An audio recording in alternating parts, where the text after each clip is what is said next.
Hello everyone, welcome back to unexplored literature. आज हम इस वीडियो में डिस्कस करेंगे शीला करम की book the book of Vansi का पार्ट 2।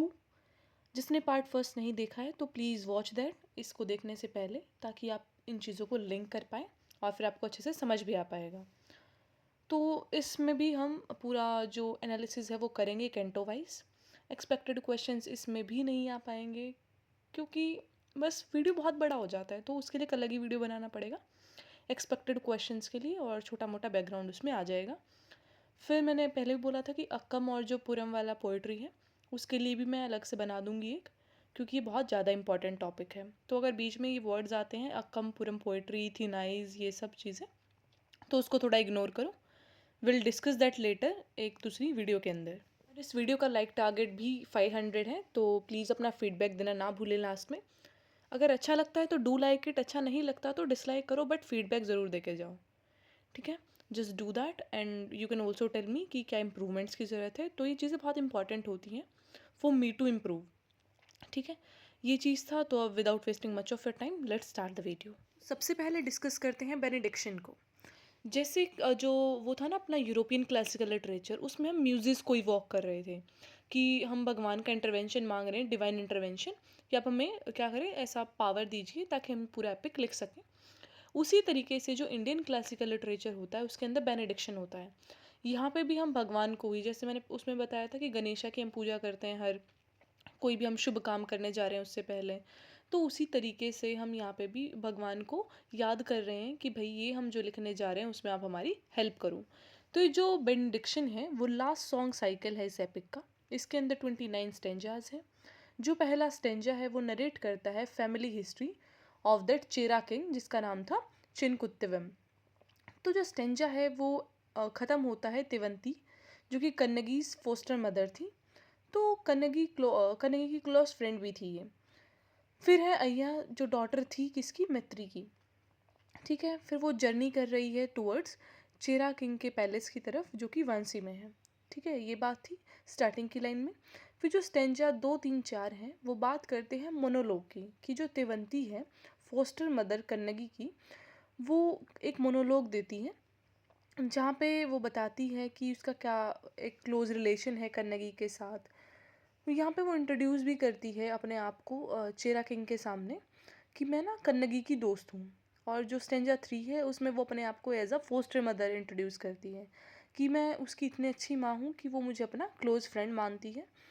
और वो डिस्क्राइब करती है कन्नगी को कि ये ना बहुत ही एक ड्यूटीफुल सी वाइफ है, ये बहुत काइंड है, ब्रेव है, बहुत अच्छी बेटी है मेरी, इस तरीके से कि बहुत चेस्ट है वो। तो जो एपिक का नरेटिव है, एक जो नरेटिव स्ट्रेटजी है उसको अगर हम क्रिटिकल तरीके से देखें तो उसे एक बार्डिक ओरल ट्रेडिशन से लिया गया है। जैसे बार्ड्स होते थे ना जो पहले ऐसा ओरल ट्रेडिशन में गाने गा गा के स्टोरियाँ बताते थे, तो उसी तरीके से यहाँ पे किया गया है कि हमें सॉन्ग्स की फॉर्म में पूरी स्टोरी है जो उसे बताया गया है। एक कैंटो से दूसरे में हमें अलग अलग चीज़ों का पता लगता है।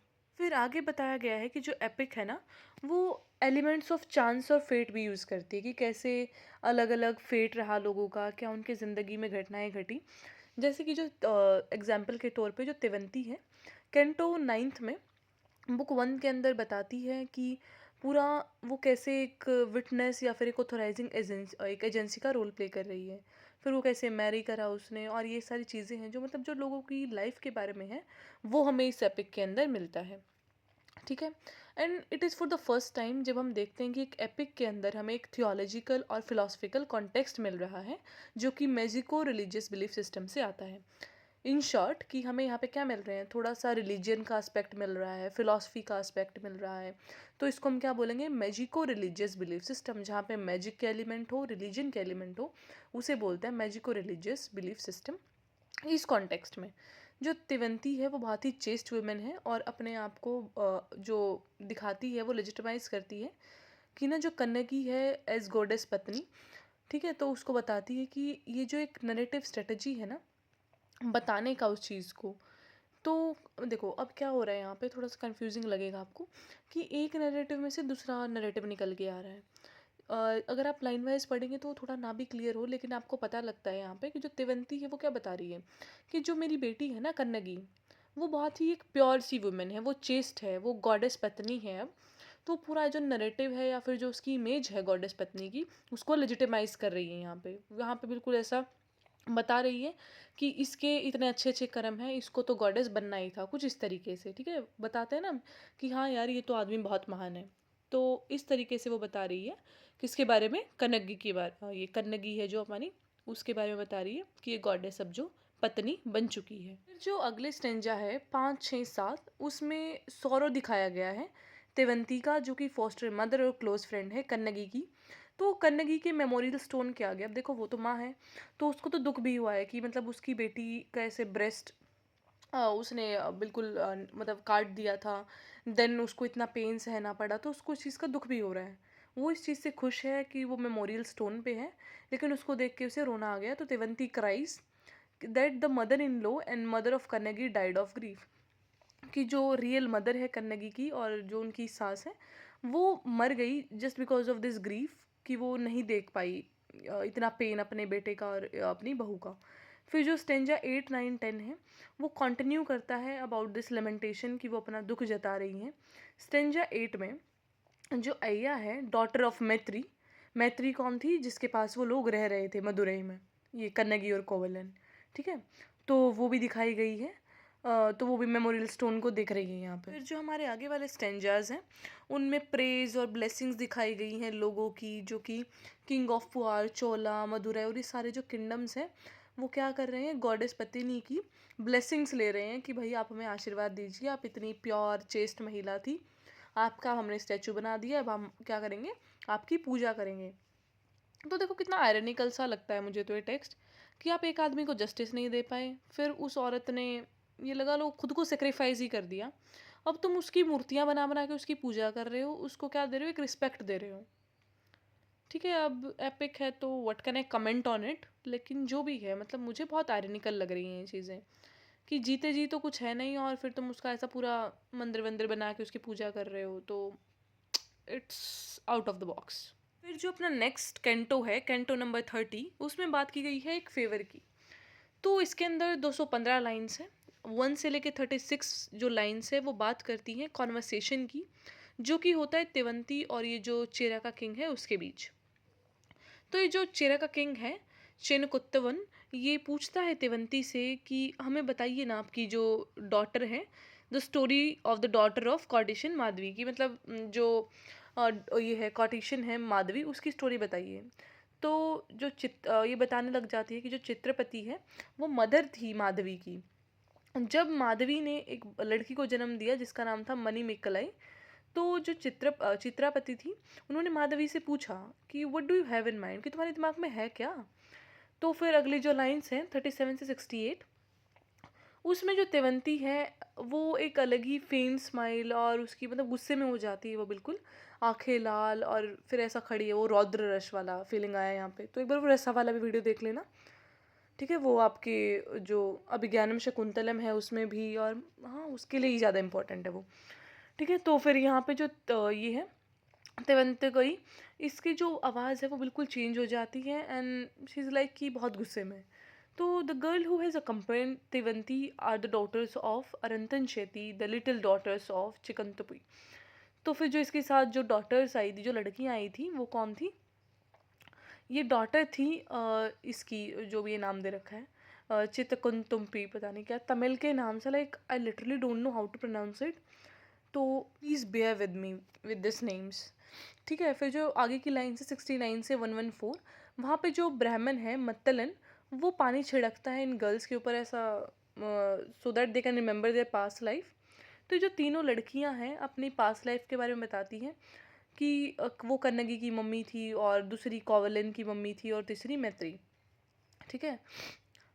तो ये ऐसे बता देती हैं। तो ये लाइन डिस्क्राइब करती हैं कि कैसा सोरो है पूरा कोवलन के पेरेंट्स का, और कैसे सबके पास इतना दुख है तो सारे रोने लग जाते हैं इस चेरा किंग के सामने।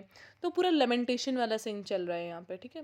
कि उनको देख के कैसा लगता है जब वो उसका स्टैचू देखते हैं, अपनी कन्नगी का, जो कि अब गॉडेस पत्नी बन चुकी है, ठीक है? तो ये पूरा लेमेंटेशन का यहाँ पे सीन है। फिर जो अगली लाइन्स है 115 से 143, वहाँ पे ब्राह्मण जो मतलन है वो एक्सप्लेन करते हैं चेरा किंग को ट्विंस के बारे में, जो कि रतन शेती के बच्चे थे। तो वो कोवलन और कन्नगी के मदर थे प्रीवियस बर्थ में। ठीक है, तो वो पूरा ऐसे बताते हैं इनकी बैक स्टोरी के बारे में कि ऐसा ऐसा था जब मैत्री थी, उसको रिबॉर्न करा गया एज द डॉटर ऑफ चितक्कन तुम्पी। ठीक है, फिर इस लाइन में क्या बताया गया, पूरा सीक्वेंस दिया गया है रिबर्थ ऑफ पीपल जो कि कन्नगी के दोस्त थे, मतलब कि घुमा फिरा के कन्नगी से अब रिलेशन बिठा रहे हैं सारे कि पिछले जन्म में मैं इसका ये था और वो उसका ये था, इस तरीके से। तो जो आइडिया ऑफ रीबर्थ है वो बहुत ही सेंट्रल है इस वाली बुक के अंदर, जो कि जो राइटर है हमारे उन्होंने पुट फॉरवर्ड करा है। फिर जो बुक 3 है वहाँ पे चैप्टर दिया गया है मथुराई के बारे में, जहाँ पे हम रीबर्थ का जो थीम है उसको बताते हुए क्या यूज़ करते हैं, पूरम थिनाइस को यूज़ करते हैं, जिसको कन्नजी भी बोला गया है यहाँ पे।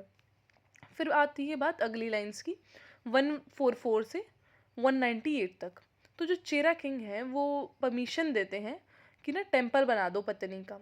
ठीक है, जो गॉडेस पत्नी है, और प्लेसेस तेवंती इन द पत्नी टेम्पल एज द प्रेस्ट, की जो तेवंती है फोस्टर मदर उसकी कन्नगी की, इसको वहाँ पे बना दो प्रेस्ट। ये जो हमारा एपिक है ना वो अक्कम और पूरम पोइट्री को बिल्कुल डिटेल में देखता है और अलग अलग करके देखता है कि एक मैरिटल लव क्या होता है और एक्स्ट्रा मैरिटल लव क्या होता है। फिर जो कन्नगी है जिसको लेजिटिमेशन मिली है चेरा किंग के अंडर, तो यहाँ पे हम क्या देख रहे हैं कि एक वुमेन को इतना पावर मिला कि उसने मतलब ऐसा पूरा, जब अपना एंकलेट तोड़ा, फिर एक जो सेक्सुअल ऑर्गन है उसको डिसमेंबर करा, तो एक जो वुमेन का रोल है उसे बहुत सेंट्रल दिखाया गया है यहाँ पे।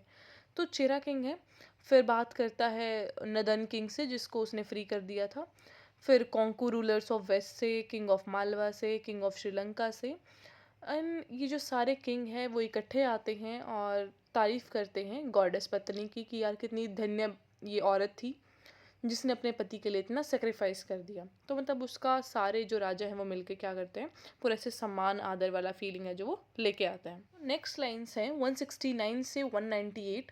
वहाँ पे जो ऑथर हैं शीलापतिकरम के, वो नरेट करते हैं कि वो प्रेजेंट थे ऑडियंस हॉल में जब जो चेरा किंग थे वो तेवंती से बात कर रहे थे, एंड वो मतलब पूरा जो गॉडेस है उसको ऑनर दे रहे थे, प्रेज कर रहे थे। तो जो गॉड है वो कमांड करते हैं the people to live a morally justified life, कि आप एक बहुत अच्छी सी लाइफ जिएगा जो कि मॉरली जस्टिफाइड हो, आपके जो नियम होते हैं, ह्यूमैनिटी वाला चीज़ है उसको भी लेके आए।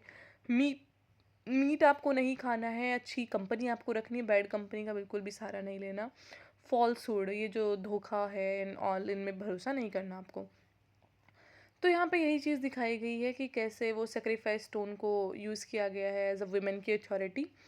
जो चेरा किंग है वो अथॉरिटेटिव वॉइस है इस एपिक के अंदर, और ब्लेसिंग लेते हैं फिर वो गॉडेस ऑफ चेस्टिटी की, जो कि है गॉडेस पत्नी जो कि कन्नगी थी। ठीक है, फिर जो कंक्लूजन वाली लाइंस हैं उसमें जो चेरा किंग है अपनी विक्ट्री और जस्टिस को सेलिब्रेट करते हैं, और सारी जगह पूरे सिटी में, सिटी ऑफ वंसी में एक फेस्टिविटी का माहौल बन जाता है। एंड यही सारी चीज़ें फिर हाईलाइट करें कि कैसे सारे लोग खुश रहते हैं कि एक तो हम जीत गए and now we have goddess पत्नी विद अस, जो कि गॉडेस ऑफ चेस्टिटी है, प्योरिटी है, and they are celebrating that thing now.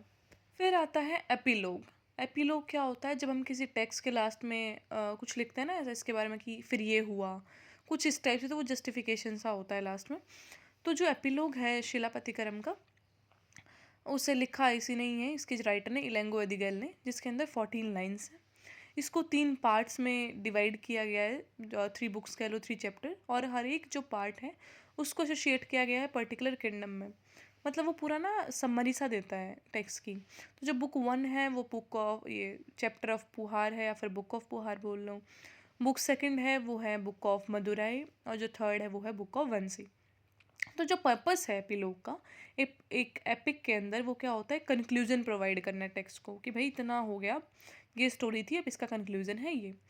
तो जो हमारे राइटर हैं वो नरेटिव स्ट्रेटजी का यूज़ करते हैं यहाँ पे, ताकि वो तीनों जो बुक्स हैं उनको इकट्ठा बांध सके इस एपिक के लास्ट में, या फिर कहीं इस कंक्लूजन है जो एपिलॉग उसके अंदर।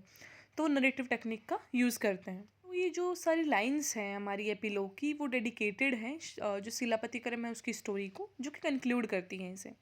एपिलॉग अनाउंस करता है कि जो सेकंड पार्ट होगा ना, सीक्वल रहेगा जो शिलापतिकरम का, जिसका नाम रहेगा मणिमकलाई, एक तमिल बुद्धिस्ट एपिक है। इसे लिखा गया है शितलाई चितनार के द्वारा, और 30 क्या था, अराउंड 5 से 6 सेंचुरी। तो शिलापतिकरम का जो प्रलोग है वो स्टार्ट होता है कॉन्वर्सेशन के साथ बिटवीन पोएट और जो चेरा प्रिंस है इलेंगो एदिगल, जो बाद में जैन एस्थेटिक बन जाते हैं। तो फिर यही यहाँ पे क्रिटिकल कमेंट्री बताई गई है कि जो एपिलोग है ना वो स्ट्रिंग टुगेदर ये जो दोनों टेक्स्ट हैं। तो शिलापतिकरम के बाद की जो स्टोरी हुई थी वो अगले टेक्स्ट में बताई गई है मीना मगलाई में। तो इन दोनों को बांधता है ये text and text and note at the end of the canto 30, और बोलता है कि भाई जब कैंटो 30 आ गया इट डजेंट मीन कि इस एपिक का एंड हो गया है, इसको हम कंटिन्यू करेंगे किसमें, जो नेक्स्ट मैंने एपिक बताया मैंने मेगलाई में, जिसमें हम लाइफ कंटिन्यू करेगा डेथ के बाद भी। तो कैसे रिकारनेशन हुआ, लोगों ने उनको कैसे देखा, कैसे रीबॉन्डिंग होगा, तो वो सारी चीज़ें चलती रहेंगी। जो ये हमारी अक्कम और पुरम है वो एक पोइट्रीज वो साथ में आती है इन रेवरेंस फॉर कन्नगी, मतलब कन्नगी का जो एक ऐसा दिखाने के लिए कि जो कन्नगी है ना वो धर्मा की होल्डर है, उसने जो धर्म है उसको सुपीरियर बताया है। तो उसके लिए जो अक्कम और पुरम पोइट्रीज हैं दोनों का यूज़ किया गया।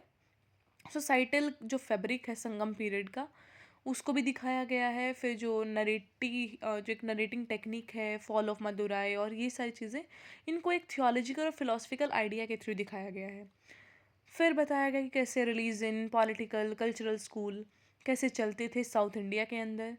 तो जो शिलापतिकरम है वो 5 मेजर जो एपिक्स है संगम पीरियड की उनमें से देखा जाता है, जो कि नए ट्रेड पाथवेज के बारे में, economic structure, socio political belief systems and ये सब जो मतलब सारी चीज़ों के बारे में ये बताता है। क्योंकि देखो जब हम पूरा बुक को डिटेल से पढ़ते हैं तो हमें वहाँ पे पता चलता है कि क्या नए नए तरीके लोग खोज रहे थे पैसे कमाने के, इकोनॉमिक स्ट्रक्चर क्या चल रहा था, वहाँ पे सोसाइटी कैसी थी, कल्चर कैसा था, बिलीफ सिस्टम कैसा था, राजा रजवाड़े कैसे थे वहाँ के। तो इस तरीके से हमें जो एक एपिक है ना वो प्रोवाइड करता है वहाँ की पूरी सोसाइटी के अंदर का आइडिया। तो ये था इस टेक्स्ट के बारे में। इसी के साथ आपका जो पूरा बुक ऑफ वैंसी है वो ख़त्म होता है। आई होप आपको समझ आया होगा। फिर भी कोई क्वेश्चन है तो उसे कमेंट बॉक्स में लिखिएगा, I will answer that. Then is expected questions की वीडियो मैं डाल दूंगी जिससे आप क्वेश्चन प्रैक्टिस कर सकते हो कि भाई हाँ ये क्वेश्चन आए तो हम ये दोनों रीडिंग्स है जो मतलब जो दोनों वीडियो है उनको देख के अटैम्प्ट कर सकते हैं, नहीं कर सकते हैं। ये चीज़ अकमपुरम का वीडियो आ जाएगा। Okay that's it. Don't forget to subscribe the channel, like the video and share it with your friends, और फीडबैक देना तो बिल्कुल मत भूलिएगा।